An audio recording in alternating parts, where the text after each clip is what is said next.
gosh. Brandy Jackson, one of the most beautiful people that I've ever met. And I'm not making that up. You're going to have to. She's an incredible human being. She what she does with animals, what she does with people, what you've done in your life. Thank you. What you did with your family.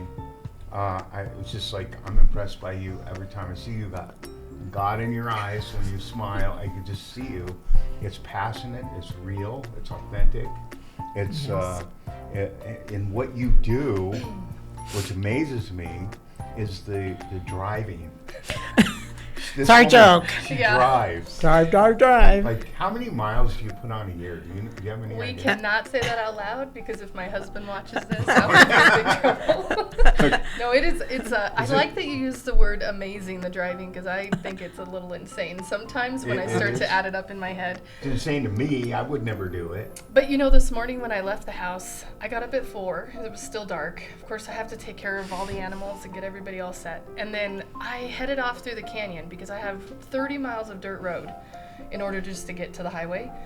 So I headed off into the canyon, and it's a gorgeous drive, and I was kind of like frustrated, I was like drinking my coffee and just trying to wake up, and had a million things going on in my head, and I just all of a sudden realized there was this amazing sunrise in front of me. I was just driving, and it was coming up over the mountain, and it's really a canyon, not a mountain, but the big canyon hill, and I thought, yeah, I love this. It doesn't even feel like work. And I didn't go to bed till like midnight last night, so the driving is a big piece of it, but I don't think our program would be nearly as successful as it is if we didn't do all the boots on the ground, driving, hand delivery, all those things. Boots on the ground. So Lynn coined a little phrase with me, I think it was yesterday. Put your faith to your feet, or your feet to your faith. Yeah, good. I like that. Yeah. And you guys both do that. And that's what's incredible. Every day. So we're going to kind of explain to everybody specifically what you do and how we got here. And I'm going to leave that up to you two to discuss. But with what you do, and the driving is part of it, which is amazing, because without that part, this wouldn't even be happening. No, I think it is what makes us, there's a few things that make us really unique, but that is in the top 3, yeah. So Lynn, why don't you start with how you met Brandy and how you guys decided you were going to work together. Do you remember? Wow. I think I might remember, yeah. Well, I had a friend that called, and I somehow got Brandy's name from someone somewhere along the way. Yeah. And I had a dog, and we were wanting to do rehab on this dog. Brandy was licensed at the time with Positive Canine Solutions, and I called her needing a dog trainer, and that's all she wrote. Sophia was the little dog. She was our first little pit bull. Darling, cute. You'll see her on all our YouTubes. And from there, I'll let Brandy kind of tell the story of, because a lot of things happened. She was a bait dog on the porch that a woman had rescued from a bad situation. And so I didn't really know about the dog. I didn't know a ton about dog training. I knew a lot about pit bulls, but really this dog was kind of uncertain to both of us. And we did not know one another, Brandy and I, at that time. So, and you were already doing dog training. Yes, I've been doing my love of dog training started when I was 8 in 4-H. I was a Pueblo County 4-H member, and I went all 10 years doing the dog project, and then went off to college and continued just like helping friends and family and the neighbor next door or whatever. Just I have a dog, he won't stop barking, and so do that type of thing. And then just really, really loved it, but it wasn't considered a real job, the dog training, which now I know it absolutely is. But at that time it was like, you need to go to college, and I had a young child, and I needed to have a career and make a living. So I was going to school full time. I was a full time mom. I was doing a little dog training, and then got hired. I worked at the DA's office. I did that for about 5 years, and then you were a parole officer. And then I went into probation after that first 5 years, and I stayed there another 20. And so during that whole 25-year criminal justice career, I was still dog training on the side. And wasn't it with youth? It was with my probation Yeah. career. It was started off all with youth. Yeah. Yes.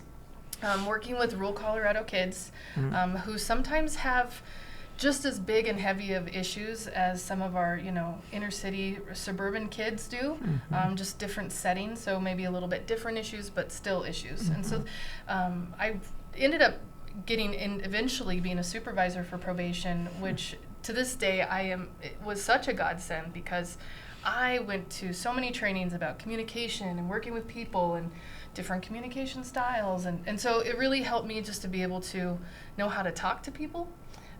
I was already learning how to talk to dogs because I was studying that whole time I was working in probation. I went to school online, got certified, studied behavior, and then eventually a good friend of mine, Donna, and I opened Positive Canine Solutions, our dog training center. So I officially had a name, And a nice big facility. Yeah, we have a facility in Swink, Colorado, and we've been Swink. Swink, S-W-I-N-K. Like you wink and you can't You see Look it. that up on Google. Yes, you'll Swink. see our building. We're the second oldest building in Swink, Closest next to the what city town that center. people would know in Colorado? I always tell everybody Pueblo. If you know Pueblo? where Pueblo is, we're about an hour east of Pueblo. Aren't you close to Fort Lupton? No, or you mean Fort Lyon? Oh, yeah, Fort Lyon, Yeah, sorry, Fort Lyon. yeah. Yes, that's another probably hour east. But yeah, Okay. when you live in rural Colorado, Lynn always says, "How long is it going to take you to get here?" I always say about an hour. I mean, really, anywhere you're going is about an hour, sometimes 2, or like Denver today was 4.5. But yeah, so we started the Positive Canine Solutions, and we did group classes, and it's still in operation. I do lots of private lessons. Now with the technology we have, I can do stuff over Zoom, which is really awesome. And the day I got the call from Lynn, I was just a dog trainer. But the crazy thing was, and I say crazy, but really what it was God. I had just left probation. I think maybe 3 or 4 weeks prior to your call. Yeah. And it was a huge decision for my family. I had been there almost 20 years, and so I wasn't at retirement age, so it was like, that was scary. I knew exactly how much my paycheck was every month. And so my husband and I prayed on it for, it had to be at least 6 months, if not longer, and finally came to the decision that your passion is your dogs, and you've got the training center now, and you're doing well with it, and you're busy, so let's leave our normal job, our career, and let's do your dog training full time. And my husband Mark, he's incredible. He's still in law enforcement. Yeah, he's a sergeant over in Los Animas County, and he's been in law enforcement we joke that we met in jail because he was when I was a probation supervisor, he was a sergeant there in Otero County, and I was there visiting an inmate, and he was working the window at the time, and so it. Yeah, and I met her because you're my parole officer.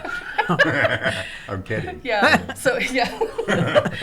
Although when we go to the store or anything, Bristol always says, "How do you know that person?" Oh, never mind. I know them. Anyway, so yeah, when I got Lynn's call, this was all brand new, and one of the things that I've always said as a dog trainer is I wanted to help people not have to rehome their dog. That puppies are cute, and then they get to be about 1.5 years, and pretty soon they're not a cute puppy anymore. And those are a lot of the dogs we end up pulling from the shelters because people can't deal with them anymore. They're behavioral issues, not necessarily completely broken, but they just need somebody to speak dog a little bit and help them learn some manners. And so when Lynn called me and said, "Hey, do you want to try this pit bull?" I grew up, just like a lot of people in the world, thinking pit bulls were all very mean. Yeah. And the media had completely warped my mind on it. And so when I first mentioned to my husband, "Hey, I might have a board and train," we were a board and train at that time. We had just gotten licensed. And I said, "Our first one is going to be this bait dog." And he was like, "Bait dog?" And coming from law enforcement, he knows that world too. And so we prayed about that too. And I said yes to Lynn, and wham, 3 years later, we just have this incredible thing. And I can tell you, one of my favorite breeds is the pit bull now. Yeah, because of Sophia. And we were in the same mindset.